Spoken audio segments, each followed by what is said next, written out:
Değerli izləyicilər, videonu bəyənib kanala abunə olun ki, hər kəs son xəbərlərdən anında məlumatlansın.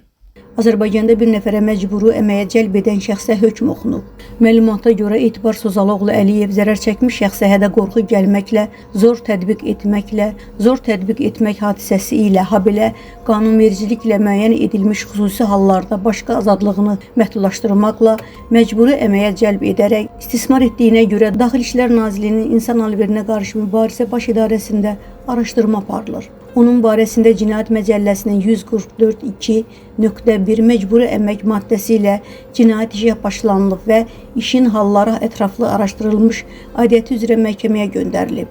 Gəncə Ağır Cinayətlər Məhkəməsinin hökmü ilə Etibar Sozaloğlu 6 il müddətinə azadlıqdan məhrum edilib.